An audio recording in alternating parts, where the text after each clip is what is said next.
Hola, ¿qué tal? Yo soy Ana. Esto es How to Spanish Podcast y hoy voy a responder algunas de tus preguntas en español. How to Spanish Podcast is designed to help Spanish students improve their listening and vocabulary skills, and it's made possible thanks to our Patreon community. By joining the community, you can access the vocabulary guide and interactive transcript, bonus episodes, and monthly activities to practice your Spanish. If you would like to join the experience, go to patreon.com/howtospanishpodcast. Tal vez te estás preguntando, ¿dónde está David?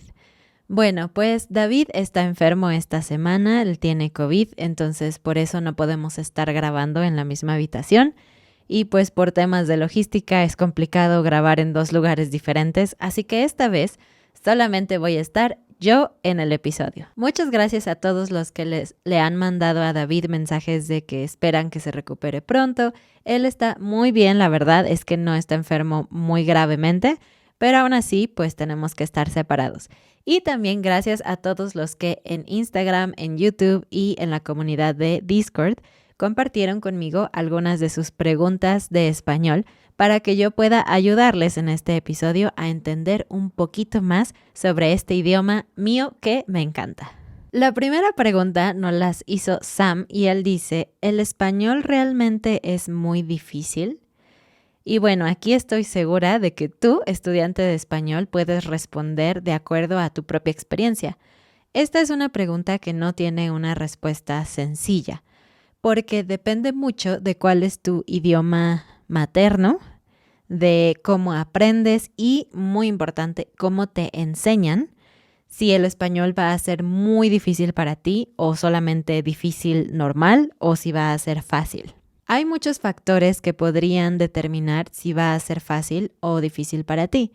Por ejemplo, si tú hablas una lengua romance como tu idioma nativo o ya a un nivel avanzado como tu segunda lengua, por ejemplo, italiano, portugués, francés, pues es probable que la lógica detrás del español te resulte un poco más sencilla.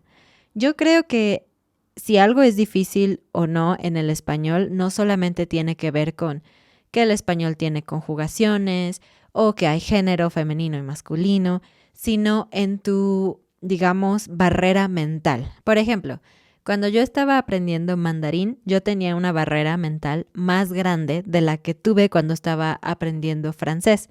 Eso es porque, aunque en francés las palabras son distintas y la gramática también no siempre es la misma, digamos que la línea de pensamiento, la línea de expresión es bastante similar. Por ejemplo, español y francés comparten el hecho de que los verbos se conjugan según cada persona y según cada tiempo.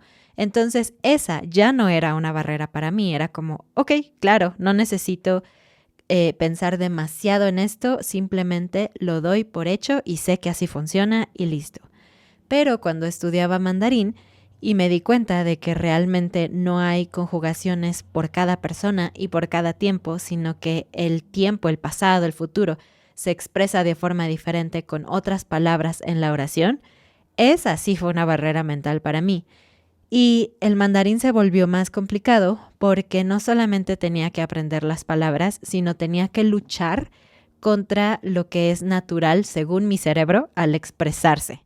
Entonces, esto es solamente un ejemplo de cómo si tú hablas un idioma asiático podría ser más complicado para ti aprender español que si hablaras un idioma como italiano. Y una cosa más, te recomiendo que no pienses el español es difícil, piensa el español es un reto. La forma en que hablamos o pensamos sobre las cosas influye también mucho en nuestra actitud y en nuestras motivaciones. Entonces, si piensas que es un reto, es algo divertido que hay que conquistar. Si piensas que es difícil, podrías estar pensando en el lado negativo, como no puedo, es demasiado difícil para mí o no puedo entender. Ahora sí, vamos a la siguiente pregunta que fue de Myth y esta es bastante interesante. Ella nos preguntó que hay algunas palabras en español que no siguen las reglas normales de femenino y masculino. Por ejemplo, sabes que la mayoría de las palabras en español terminan con A si son femeninas o en O si son masculinas. Obviamente hay bastantes excepciones, pero ella nos pregunta específicamente por la palabra mano. Mano termina en O, sin embargo, es una palabra femenina, la mano. Entonces tú dices, tienes las manos frías. a pesar de que termina con la letra O. Y aunque hay algunas explicaciones para ciertas palabras que parecen femeninas pero son masculinas, esta palabra en específico no pertenece a ninguna de estas categorías. Entonces es una gran excepción. Y bueno, te voy a contar la razón histórica por la que esto sucedió. Fue súper interesante para mí. Yo no conocía esta historia, pero resulta que la palabra mano viene del latín. Muchas de las palabras en español provienen del latín, por eso somos un idioma romance que viene del latín. Y la palabra mano era una palabra en latín que era extraña, era una excepción en el idioma latín, porque se escribe como manus, U-S. En latín también existían géneros femeninos y masculinos, y la palabra manus era una palabra femenina a pesar de que la terminación US generalmente era masculina. Entonces, ves, desde el pasado, desde hace muchos años, esta palabra ya era una excepción. Sin embargo, muchas de las palabras de latín, de hecho casi todas, cambiaron sus terminaciones. En español, la terminación us, manus, no es normal. Cambió a una O o una A. Sin embargo, la palabra mano, pues es una palabra muy común, de uso común, es una cosa muy necesaria que miras todos los días y usas todos los días. Así que, como esta palabra era tan común, en vez de modificarla al español para que quedara como el mano, debido a que la terminación us es O, se decidió que se mantuviera como la mano. Entonces, esto es un fenómeno lingüístico que sucedía frecuentemente cuando una palabra era muy común, muy usada. Digamos que la gente prefería mantenerlo lo más cercano al origen para no tener que estar haciendo tantos cambios. Recuerda que los idiomas son algo vivo y algo fácil. Entonces, lo que fuera más fácil para la gente decir o lo más común de decir, eso es lo que se convirtió en la regla. Otro dato súper interesante de esta palabra es que el diminutivo, es decir, cuando decimos que algo es chiquito o lo hablamos con cariño, por ejemplo, en vez de el perro, el perrito, porque es chiquito y es bonito, la palabra mano no es igual en todos los países cuando lo hacemos en diminutivo. En España y México usamos el diminutivo femenino, entonces la manita. Por ejemplo, puedes ver un bebé y decir, ¡ay, sus manitas son tan chiquitas! Todo es femenino. Sin embargo, en otros países, como según mi investigación, Ecuador, Colombia, Perú, Bolivia, Argentina, Uruguay, Paraguay y Cuba, a pesar de que la palabra es la mano, en diminutivo dicen la manito. Eso para mí es tan raro. Si yo escuchara a alguien decir la manito, diría, se equivocó de género, eso está mal. Pero bueno, esto te demuestra que el español tiene muchas variaciones, dependiendo del país en donde se habla y es bastante interesante. Y solamente quiero hablarte de dos sustantivos más que son muy extraños, una excepción en español. Te voy a hablar de cómo se usa en México y España, que es lo que más conozco, ¿ok?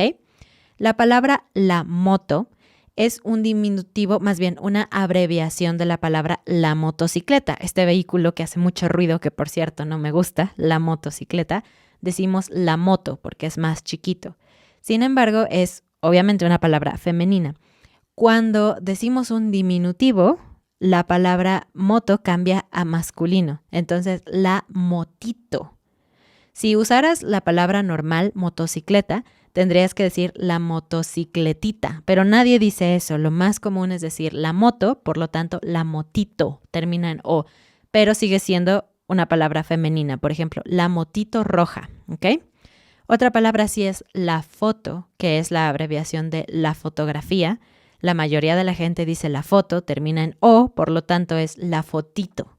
Pero igual es femenino, entonces la fotito hermosa, por ejemplo. La siguiente pregunta es de Lentor y él nos pregunta ¿por qué a veces usamos la preposición a con algunos verbos y con algunos verbos no? Él puso, por ejemplo, intentar. Voy a intentar a hablar español. Ese es un error. El verbo intentar no utiliza la preposición a. Estas preguntas podrían dar para un episodio completito, así que solamente les voy a responder su pregunta de una manera sencilla, simple, pero siempre podemos hablar más de este tema. La preposición a es una de las preposiciones más comunes en español y no todos los verbos lo utilizan. Hay algunos verbos que siguen cierto patrón porque pertenecen a una categoría específica que necesita usar la preposición a. Los primeros verbos son los verbos de movimiento, los que indican un traslado de un punto a otro, algún tipo de movimiento o viaje. Por ejemplo, ir a, salir a, llegar a, viajar a, comenzar a, porque eso implica un movimiento cuando tú comienzas a hacer una cosa, dirigirse a. Otra categoría son los verbos que utilizan a antes de referirse a una persona. En este caso se llama a personal. Son, por ejemplo, ver a. Tú puedes ver una película, en ese caso no usas a, pero puedes ver a Ana en un video. Allí sí usamos la a para hacer la diferencia entre una persona y una cosa. No todos los verbos funcionan así, solo hay algunos verbos que son como estos. Entonces te voy a decir los más comunes, intenta memorizarlos, ¿ok? Entonces ver a, encontrarse a, llamarle a, preguntarle a, enfrentarse a. Por supuesto hay más, pero al menos te di una lista para que empieces a practicar. Hay otros verbos que no pertenecen necesariamente a una categoría, pero el patrón que yo puedo ver es que después de estos verbos y de la palabra a, viene un concepto o un objeto, como un sustantivo. Por ejemplo, jugar a. Vamos a jugar a las cartas. O conectarse a. Vamos a conectarnos a la llamada de Zoom. O renunciar a. Voy a renunciar a mi trabajo. Es broma, no voy a renunciar a How to Spanish, pero ese es más o menos un patrón. Estos verbos no se consideran dentro de una categoría. Siempre usan a, pero eso es lo que yo te puedo decir. Sin embargo, hay muchos otros verbos que siempre usan después, digamos que una acción más que un objeto. Por ejemplo, intentar. Tú intentas hacer una acción, intentas bailar, intentas hablar español, intentas hacer amigos. Entonces, entre estos verbos no se necesita una preposición a. La siguiente pregunta es de Neil y él nos pregunta cuál es la diferencia entre delante de, enfrente de o frente a. Es una muy buena pregunta que también puede ampliarse hacia otras palabras como cuál es la diferencia entre adelante y delante. Y bueno, te voy a decir la cosa más sencilla. En general, no hay una gran diferencia. Entonces, si usas una palabra u otra, va a significar prácticamente lo mismo y no hay problema, no es un error. Por ejemplo, puedo decir, hay una persona delante de mí en la fila, hay una persona enfrente de mí en la fila o hay una persona frente a mí en la fila. Si yo te digo eso, si le digo eso a un hablante nativo, el concepto general es el mismo y ellos van a entender simplemente que yo estoy atrás de otra persona. Ahora, el español es un idioma muy rico en el sentido de que tenemos muchos sinónimos que no solamente significan lo mismo, sino que agregan un poquito más de significado a las cosas que decimos.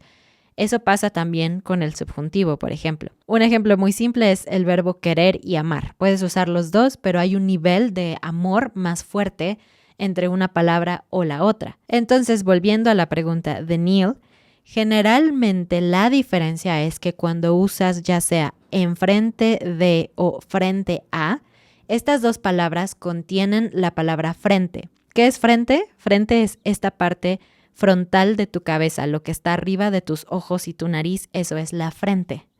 Entonces, estas dos palabras, a pesar de que son sinónimos de delante de, tienen una cosita extra de significado. Podemos usar estas dos preposiciones, estas dos palabras para decir que una persona no solamente está en una posición ahead de nosotros, sino que podría ser que ellos están mirándonos. Entonces, si yo quiero ser muy específica de que una persona está sentada, sí está adelante de mí, pero está mirándome, yo voy a usar mejor estas palabras, enfrente de mí o frente a mí. Entonces, si yo te digo que en un coche una persona está sentada enfrente de mí, allí este matiz, esta información extra no funciona porque generalmente en un coche no puedes sentarte mirando a otra persona frente a frente. Entonces simplemente quiero decir que está delante de mí en el asiento frontal y yo estoy atrás. Pero si lo digo en un contexto distinto, por ejemplo, en el baile, él estaba frente a mí. Ok, cuando tú bailas con una persona, generalmente están mirándose. Entonces, allí tiene más sentido que yo use este verbo para hacer más énfasis en su posición respecto a la mía. La siguiente pregunta es de Sean y él nos pregunta cuál es la diferencia entre el mismo, la misma y lo mismo. Es una buena pregunta, es un error muy común, lo escucho frecuentemente de los estudiantes que confunden estas dos opciones. Primero que nada, cuando usamos la palabra el o la, siempre nos estamos refiriendo a un sustantivo, a una cosa, a un objeto o a veces a una persona.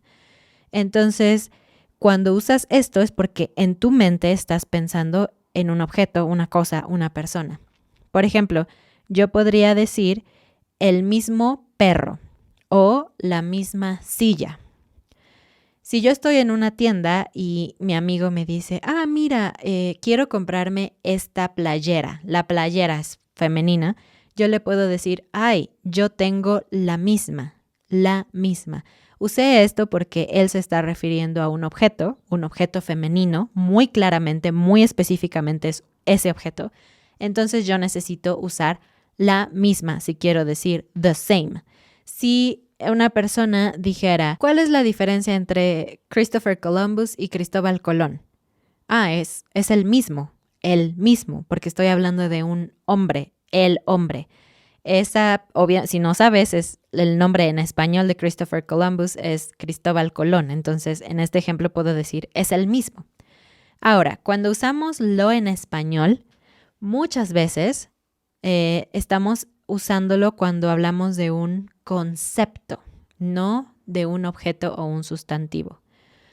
Un concepto se refiere a algo más abstracto, más general, no tan específico. Por ejemplo, si un amigo te dice que cada vez que hace frío se siente muy triste. Sentirse triste es un concepto, no estoy hablando de un objeto específico, una persona específica que yo puedo tocar o ver, sino de un sentimiento general, una situación. Me siento triste. Entonces, en ese caso, si yo quiero decir que me too, yo puedo decir, yo siento lo mismo. Yo siento lo mismo. Es como I feel the same way, the same thing, pero esa cosa es muy abstracta, no es un objeto específico. Entonces allí es donde usamos lo mismo. Ese es el concepto básico, pero a veces hay que pensar muchísimo para poder determinar si algo es un sustantivo específico y por lo tanto usa el o la, o si es un concepto más general que usa lo. Por ejemplo, si alguien me dice, ¿cuál es la diferencia entre delante de y enfrente de? Yo voy a decir, no. Son lo mismo, ¿ok? No estoy diciendo la misma porque no es la misma palabra. No estoy hablando de palabra, estoy hablando de un significado. A pesar de que significado es un sustantivo, yo no estoy hablando de esa palabra, sino estoy hablando del concepto, de todo lo que esas palabras significan, para qué se usan, cuál es el significado, en qué momento las decimos. Todo eso es mucho más grande, mucho menos específico, más abstracto. Entonces, por eso voy a decir, son lo mismo. Si tú quisieras decir, ¿tienen el mismo significado? Claro, porque ahí estoy hablando de significado, pero espero que puedas ver un poquito la diferencia entre decir son lo mismo y tienen el mismo significado. La siguiente pregunta es de Patricio. Él nos dice, ¿por qué a veces la palabra para qué o las palabras para qué y las palabras hasta que no usan subjuntivo? Porque a él le enseñaron que estos dos conceptos siempre usan subjuntivo. Bueno, pues les voy a decir la respuesta más sencilla. Cuando usamos para qué, para informar sobre un propósito, siempre usamos subjuntivo. Por ejemplo, compré un chocolate para que seas feliz. es en este momento. Yo compré el chocolate en el pasado. ¿Para qué? Mi propósito es que hoy tú seas feliz. Seas, usa el subjuntivo. Puedo hablar de esta misma situación totalmente en el pasado. En ese caso necesito usar el subjuntivo pasado. Por ejemplo, compré un chocolate para que mi hermana fuera más feliz ayer. Todo esto sucedió en el pasado, pero sigue siendo un propósito. Entonces, fuera, uso el subjuntivo en imperfecto del subjuntivo o en el pasado. Entonces, propósito igual a subjuntivo. Para qué también es una combinación de palabras que usamos para preguntar, para preguntas. Cuando estoy hablando de una pregunta, sea directa o no, en vez de un propósito, entonces no necesito usar subjuntivo. Por ejemplo, ¿para qué viniste? En ese caso estoy preguntando, why did you come here? Aunque puedo decir por qué, en español también puedo preguntar ¿para qué? For which purpose, por ejemplo. Entonces, ¿para qué viniste? O en una forma indirecta que no parece una pregunta porque no hay signos de interrogación, pero sigue siendo una pregunta en el fondo. Pregúntale a tu hermano ¿para qué vino? Pregúntale ¿para qué vino? Allí usé el pasado, vino, no estoy usando el subjuntivo. Pasa prácticamente lo mismo con hasta que. Cuando usamos hasta que en el pasado, no se usa subjuntivo. Por ejemplo, me quedé con mi hijo en su habitación hasta que se durmió. Hasta que se durmió, until he fell asleep. ¿Ok? Ahí en el pasado, hasta que no usa subjuntivo. Siempre en cualquier otra situación, hasta que va a usar subjuntivo. Por ejemplo, no puedes levantarte de la mesa hasta que te comas, subjuntivo, todos tus vegetales. Y terminamos con una última pregunta. Tengo varias y de hecho algunas de las que tengo son tan buenas que son perfectas para un episodio completo. Muchas de ellas tienen que ver con cultura, así que muchas gracias por darnos estas ideas. No las puedo responder todas aquí, pero espero responderlas en el futuro. La última es de Metal Militia y él dijo, ¿cuál es la diferencia entre hallar y encontrar? Me gusta esta pregunta porque aunque la respuesta es simple, te puedo dar un buen tip para mejorar tu español con esta pregunta. Hallar y encontrar son lo mismo en términos generales, ¿ok? Son sinónimos. Entonces, muchas veces, como dije, en español tenemos muchos sinónimos que no solamente significan lo mismo, sino que ayudan a dar un poquito más de sabor o dar un poquito más de información respecto a las cosas. Y muchos de estos tienen que ver con el registro, es decir, si es una palabra más sofisticada, que por lo tanto se usa en situaciones más formales, o si es una palabra mucho más común, que se usa de forma informal o cuando hablas con niños o cuando hablas con tus amigos, en vez de que si estuvieras al frente de un noticiero dando una noticia, ¿ok? Entonces, hallar es una palabra mucho más sofisticada. La vas a encontrar en artículos, en periódicos, en noticias. Vas a escuchar que los políticos lo dicen, que los científicos usan esta palabra. Entonces, es una palabra importante de conocer porque sí se usa. Sin embargo, en el uso cotidiano, en la vida real, con tus amigos, con la gente en general, vas a usar encontrar porque es la palabra más común, más sencilla. Y bueno, aquí va el tip que te voy a dar. Sería bueno que intentes en general, tú estudiante de español, ver qué palabras utilizas más frecuentemente en español, particularmente verbos. ¿Qué verbos usas todo el tiempo? Por ejemplo, hacer la comida. Ok, esa es una forma perfecta de hablar y no necesitas ninguna otra cosa para comunicarte. Sin embargo, si quieres llevar tu español a un nivel más alto en el que puedas desempeñarte en lugares contextos de trabajo, contextos formales, que seas capaz de entender más un artículo científico o una noticia. Entonces, puedes buscar sinónimos de estas palabras. Busca en los diccionarios sinónimos y luego puedes identificar si es una palabra más sofisticada o menos sofisticada. Simplemente busca en Google el verbo con algún objeto. Por ejemplo, quiero saber cuándo se usa hallar. Yo sé que es un sinónimo de encontrar, entonces voy a escribir algo como los científicos hallaron. Y ve los resultados que obtienes. Si tienes puros artículos científicos o de noticias, dices, ok, este verbo es más sofisticado y puedes guardarlo y practicar usarlo también para que se vuelva parte de tu vocabulario. Esto es un tip para estudiantes avanzados que quieren aumentar su vocabulario, pero es bastante bueno, bastante interactivo también. Muy bien, pues creo que eso es todo por este episodio. Espero que hayas aprendido algo nuevo. Seguramente la historia de la palabra mano fue nueva para ti como fue para mí. Y gracias a todos por compartir conmigo sus preguntas. Y bueno, espero que pronto David pueda estar aquí conmigo grabando otra vez. No se preocupen, todo está bien hasta este momento. Simplemente estamos siendo cuidadosos con nuestra salud. Muchas gracias y bienvenidos a nuestros nuevos patrones. Pam, Sue, Braden, Jan, Cody, Cindy, Alberto, GM, Jerry, Christine, Alexandra, Jeff. Pues bueno, nos vemos la próxima semana. Gracias por escucharnos. Cuídense y nos vemos. Adiós.